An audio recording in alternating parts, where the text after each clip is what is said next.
In today's Learn Along, we're going to continue working with our cardboard scoreboard in order to get more efficient in our ability to cut fast and to cut straight. So we'll just put our cardboard jig back down. That's come in handy. And then check out this cardboard hinge. So this isn't my idea. I found it in a video. I'm thinking we attach some construction paper to it, see if it can still hold its shape when it's glued down. And then what we do with it from there, we'll find out. I'm gonna go ahead and separate that hinge. And if you look, we can see those nice little corrugated pockets. I'm trying to follow the seams of the corrugation, which makes me think back to our scoreboard. I was actually cutting against the corrugated channels, so that probably made it a lot harder. Okay, so if I then cut with the corrugation, I might be able to revisit this whole cardboard scoreboard thing. I tried to use a pen with the tip retracted. That didn't work very well. And every time I used this score, the scissors just weren't cutting it clean. But at this point, the scissors aren't really cutting it clean anyway.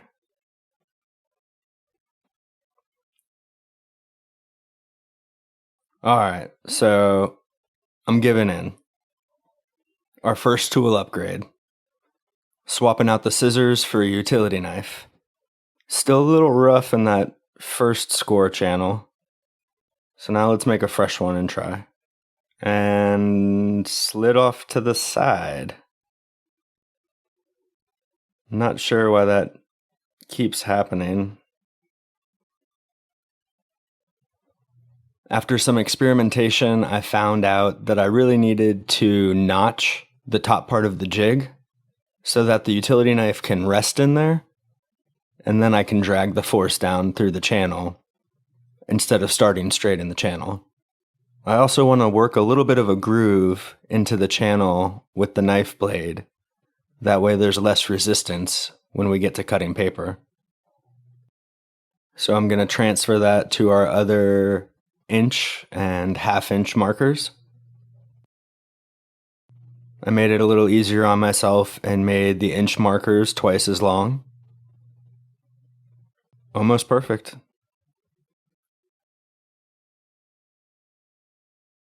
Okay, I got sidetracked. Back to the hinge now. And a little teamwork. Just gonna put glue, hopefully, I don't really know what I'm doing at this point, or what I'm going for. I'm just gonna try it running vertically and horizontally, and we'll see what we can make out of it. Move that back over. Alright, now the real test for our scoreboard. Going through construction paper and cardboard.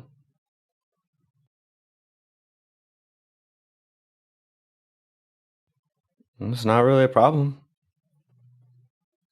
So we're gonna have to get some more glue on there to hold that down.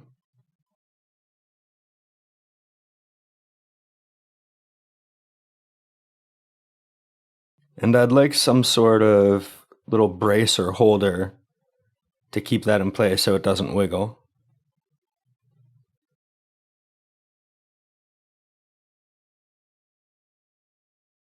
And start to work out the folds, and it's a person on a bench.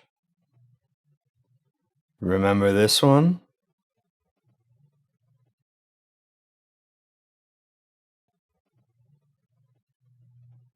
And that doesn't work. Okay, maybe. It's a little short though. maybe the other one. And maybe next time we actually make it blue and get some waves going.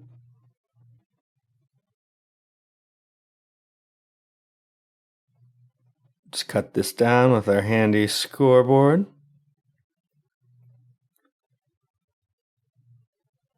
All right, we got a base for our shadow box.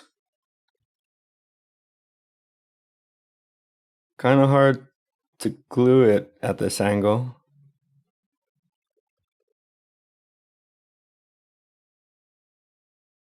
And we'll make another accordion fold, bringing it back. Forgot all my technique. Struggle to glue it in a really small space.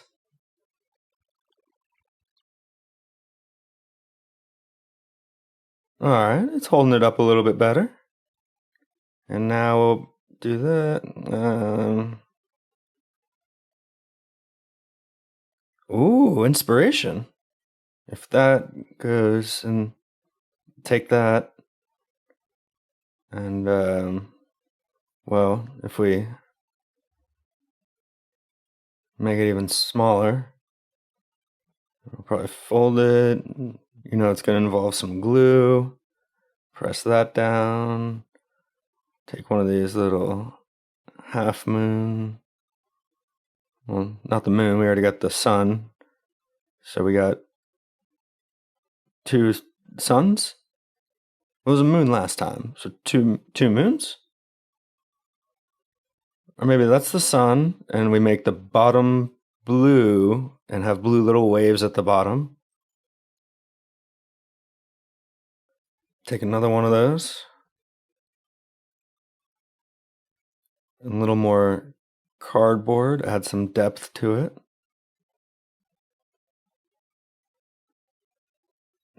And now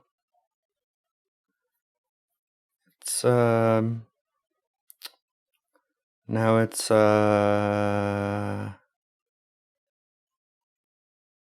what if we change the color?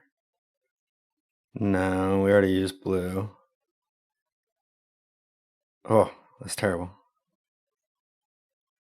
That's not quite.